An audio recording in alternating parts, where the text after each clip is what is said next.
Hello and welcome to the Sienna Hart Show. My name is Sienna and my guest today is Paula Standing. Hi Paula. Hi Sienna. Good to have you here. Yes, it's very exciting for me to be here.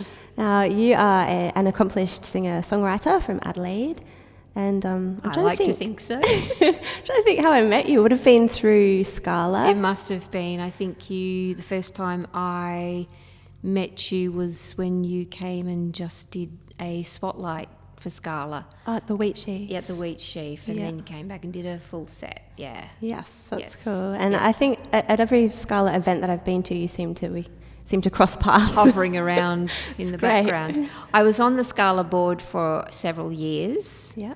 Up until a couple of years ago. Can't remember exactly when.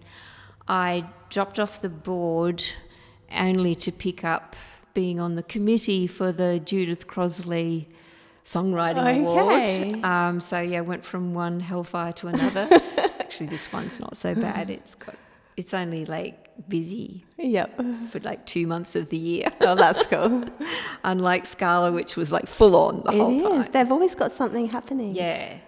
Yeah, I saw you recently at like an open mic that they were doing. Yes, so that was the second one they've had at Saracen's Head. Yeah. They used to have one at the Box Factory on a Friday night, fortnightly, I think. Yeah. That one was, but it wasn't being terribly successful. They thought it would be better to move it to a venue like the one we were at in Carrington Street. It was fun. It was cool. So do you sort of perform much around Adelaide? I have been, as I was explaining earlier, I've been a little bit slack. I haven't been too bad, but this year I've been particularly slow in coming out. I've done a few gigs one of my favourite gigs that I've ever done is, and I should put your name up there, there's a folk club that does a monthly gig at the Olive Branch Cafe in Belhenna. Oh, wow. Cool. So that happens once a month. It's free to get in, but it's always booked out. You have to book yourself a table and seat or whatever to get in there. Cool. It's always booked out. It's well attended, lovely listening audience, sort of like a Scala gig, really. Yeah. But there's 3 acts and usually a poet. Oh, how nice. For the night, yeah. And lovely audiences that even still buy CDs. Oh, yay, cool. Yeah. CDs are so fun. I always love like reading the... I know. I don't understand why people... I mean, you do end up with a hell of a collection, don't you? Yeah, that's true. And I've got a huge one, and I'm sort of running out of space sometimes. But, that's the way things... And now vinyl's coming back. I know. So everyone's going to be looking for their K-Tel record selector. Yes.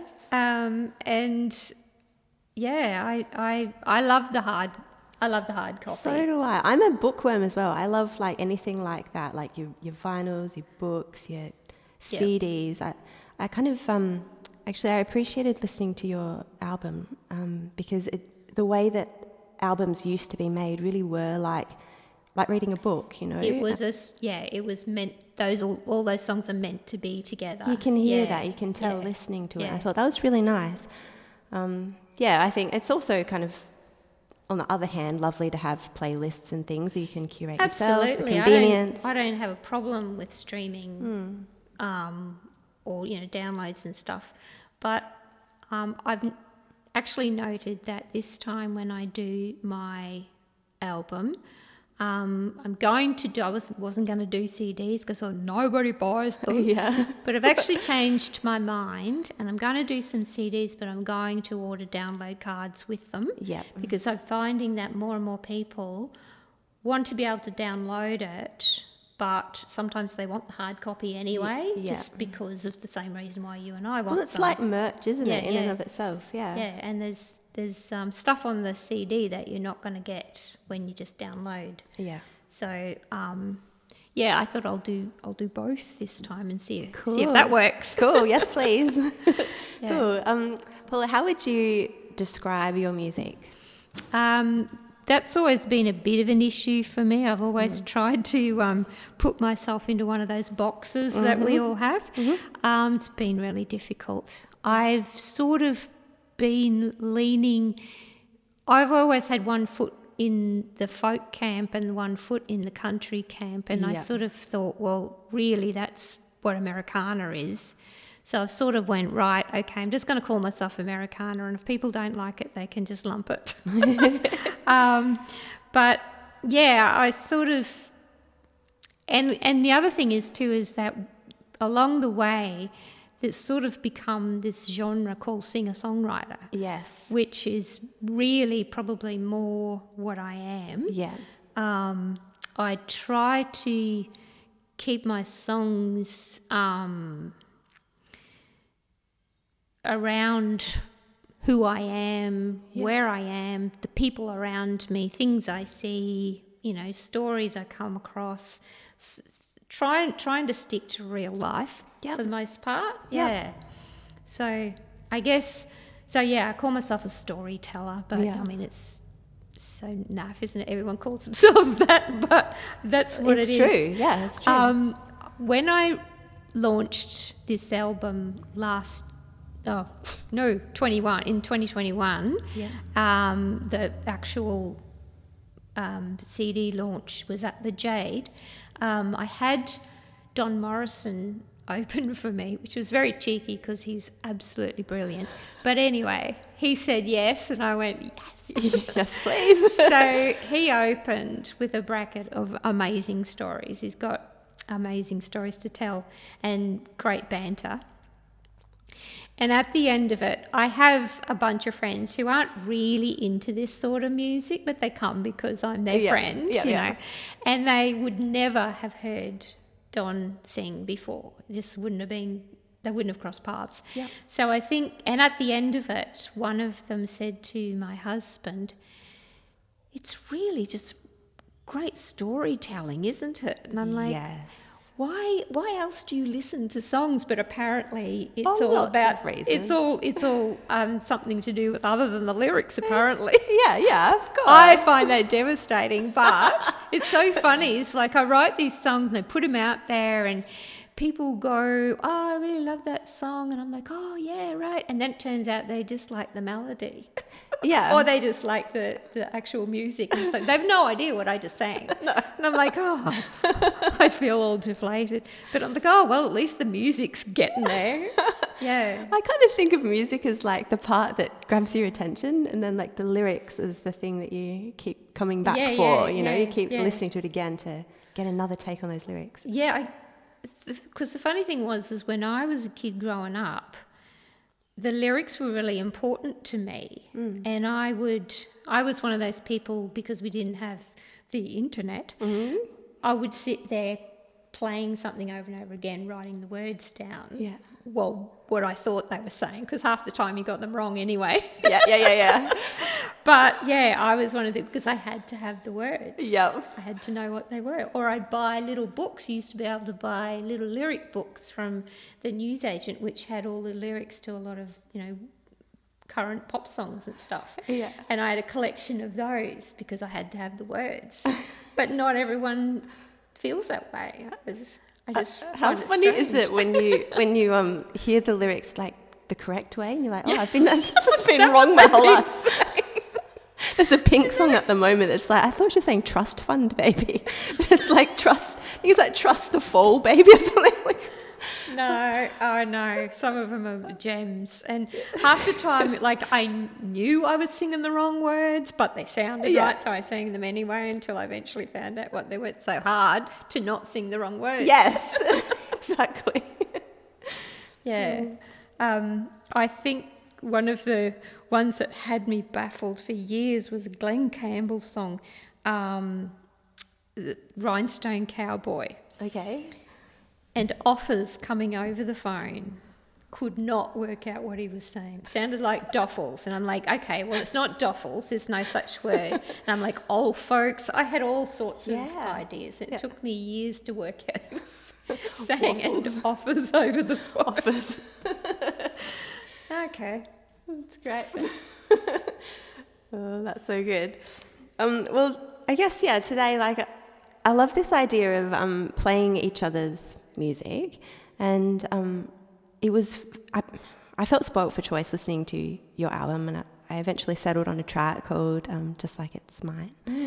And speaking of lyrics, I just really loved those lyrics. I think that's what really got me. There was, in the second verse, a line that's like, I'm going to say it wrong now that you're looking at me. What is it called? What is it? Watching the light melt to warm tangerine. I just thought that is just like, I just love that feeling, you know? So when we were writing that song, I had a week of songwriting with Rod and Lou and several others, but that particular one, I was trying to describe where I live, basically. Yeah. In the afternoon, I was saying there's this wonderful scene that happens in the afternoon as the sun sets, where I could see, looking out from my back room over the fence, some days the sky would be orange, and this little blackbird used to skip along the top of the fence. Yeah. And as the sun was going down, it was just so you could just see him full profile against the orange. Yeah. And it was such a sweet scenario that I said, and I was telling them all these different things about it because I wanted all of these atmospheres brought into this song. Yeah. And then, and I'm like, it's orange, and eventually someone came up with tangerine. I'm like, that's so much better for a song. Yes, let's go with tangerine. Yes. And I particularly like that recording because Andy Leftwich, who did the fiddle, does some extraordinary sound effects. Yeah. In the background, like when the blackbirds come home to nest and stuff, he does this like a bird flying and stuff, and it's just absolutely perfect. It's very emotive. Yeah. Very beautiful. Cool. Well, I would like to play you that song, and I was wondering what song you've chosen. Well, I've chosen. I'm looking straight at it, but I haven't got my glasses on. Be the One. Okay. Yeah. So I went through your CD, and I think this is the last one on it. Yeah, it could be. Well, I got up to that one, and I went, I think I'm going to go with that because it was actually a little bit more guitar-y than the other songs, and I thought that's probably going to be the easiest one for me to learn. Plus, I had heard you sing it before, and I quite liked it. Okay. I thought that's it.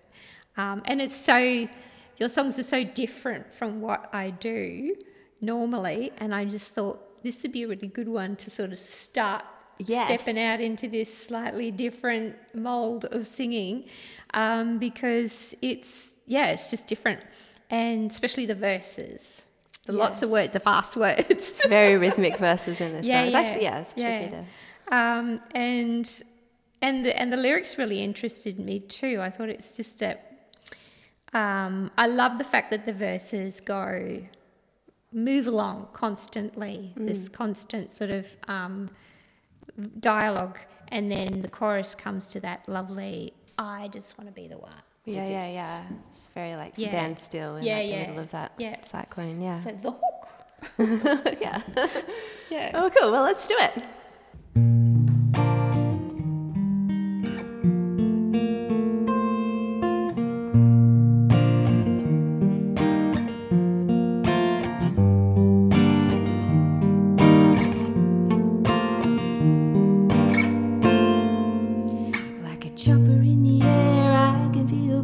Defying all around me, you surround me, I feel you everywhere, burning up beside me, I need a little room to breathe, gotta get some air, and I wanna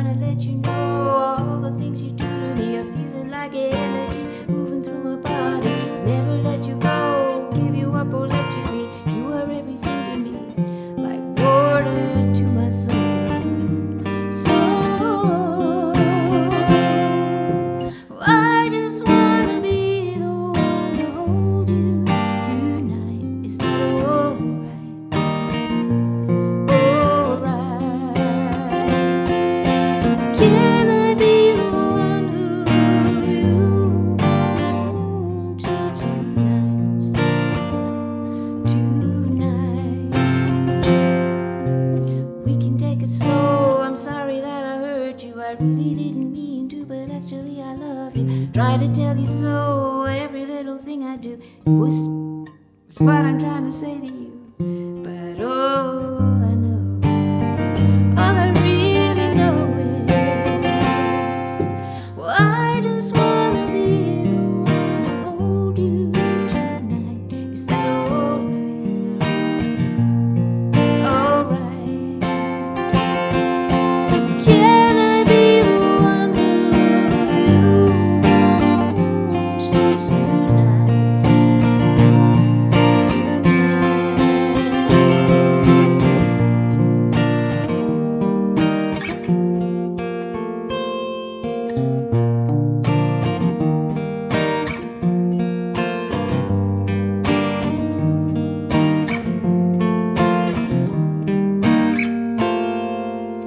I just wanna be the one to hold you tonight. Is that alright? Alright. Can I be the one who you come home to tonight?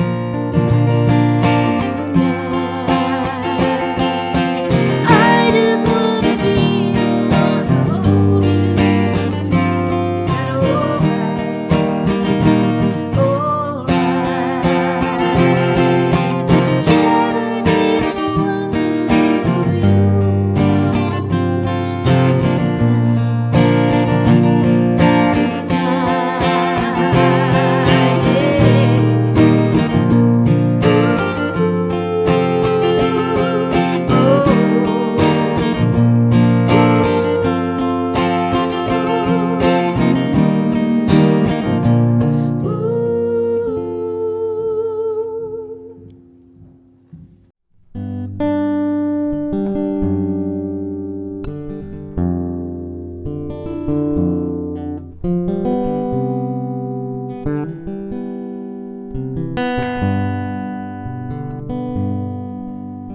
She pours one more coffee. She cleans till it shines. Spends a little too much time alone. She misses her man, the children they made. She counts the days till his home. She's fragile, she's honest. Sometimes she cries, sometimes she's all she can be. She's steady, she's certain, sometimes too brave, sometimes she's too much for me. All of her contradictions and all of her flaws stay hidden most of the time. But if she's feeling loved, or she's feeling pain, I feel it just like it's mine. I feel it just like it's mine. Watching the light melt to warm tangerine. The blackbirds fly home for the night. She lives for these moments when he's in her arms and the sun slowly sinks out of sight. She's fragile, she's honest. Sometimes she cries, sometimes she's all she can be. She's steady, she's certain, sometimes too